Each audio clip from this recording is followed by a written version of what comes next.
என் அன்பு தேவ பிள்ளைகளே, கிறிஸ்தவனாய் இருக்கிற நீ மனம் திரும்பு. முதலாவது கிறிஸ்தவனாய் இருக்கிற நீ ரட்சிக்கப்படு. இன்னும் அதே பாவத்தை சுமந்து கொண்டுதான் இருக்கிறாய். நாங்க தான் பரிசுத்தன்னு சொல்றீங்க, நான் தான் ஆண்டவரை தேடுறேன்னு சொல்றீங்க, நான் தான் பெரிய ஊழியக்காரன்னு சொல்றீங்க. ஆனா உன்னிடத்துல பரிசுத்தம் இல்லை, உன்னிடத்துல அன்பு இல்லை, உன்னிடத்துல சமாதானம் இல்லை, பிறருக்கு தீங்கு செய்ய நினைக்க கூடாது என்கிற குணம் இல்லை. எல்லா பாவமும் எல்லா மூர்க்கமும் உன்னிடத்துல இருக்கிறது. நான் ஆண்டவருடைய பிள்ளைன்னு சொல்லிக் கொள்கிறாய், நீ எப்படி தேவனுடைய பிள்ளையாய் ஆவாய்? என் அன்பு தேவ பிள்ளையே, தேவஜனமாய் இருக்கிறதான ஜனம் முதலாவது சரியான மனம் திரும்புக்குள்ள வாங்க. ரட்சிக்கப்பட்டவன்கிறதான போர்வையை போத்திக் கொண்டு ரட்சிக்கப்படாத வண்ணம் இயேசுவின் பெயரை கெடுக்கத்தக்க ஒரு வாழ்க்கை வாழ்ந்து கொண்டிருக்கிறீர்கள். நீ பண்ணுகிற ஒவ்வொரு காரியமும் கர்த்தருடைய பெயரை கெடுத்துக் கொண்டிருக்கிறது. உலக மனிதன் கிறிஸ்துவனுக்கு எதிரானவன் அல்ல, உலக காரியங்களை செய்கிறவன் கிறிஸ்துவத்துக்கு எதிரானவன் அல்ல.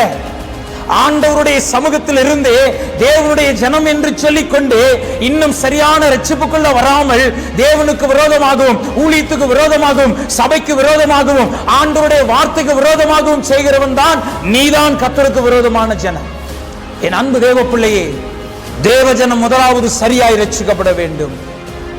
இன்னும் உன்னிடத்தில் அதே மூர்க்கம் இருக்கிறது, இன்னும் உன்னிடத்தில் அதே பொறாமை இருக்கிறது, இன்னும் உன்னிடத்தில் அதே அன்பில்லாதது நிலை இருக்கிறது, இன்னும் இடத்துல அதே சமாதானம் இல்லை. பிறருக்கு விரோதமாய் பேசுகிறாய், குறை பேசுகிறாய், எவனை விழுங்கலாம் என்று சொல்லி பிசாசை விட நீதான் பிளான் போடுற, நீதான் திட்டம் போடுகிறாய். நீ எப்படி கிறிஸ்தவன் என்று சொல்லிக் கொள்கிறாய்?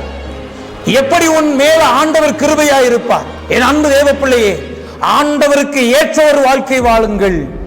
கர்த்தர் எதிர்பார்க்கிற தேவஜனமாய் இருக்க உங்களை ஒப்புக் கொடுங்கள். சுவிசேஷத்தை நீங்க சொல்றதை விட சுவிசேஷம் சொல்ற பிள்ளை முதல் ரட்சிக்கப்படணும்.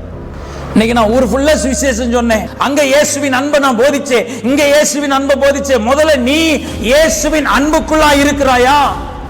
உன்னை பார்த்து ஒரு கூட்ட ஜனம் கிறிஸ்துவின் அன்பை உணர்ந்து கொள்ளத்தக்க ஒரு வாழ்க்கை வாழுகிறாயா?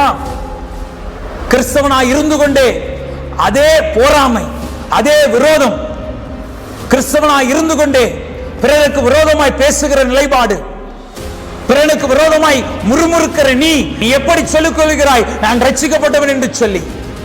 என் அன்பு தேவ பிள்ளையே, மனம் திரும்புங்கள்.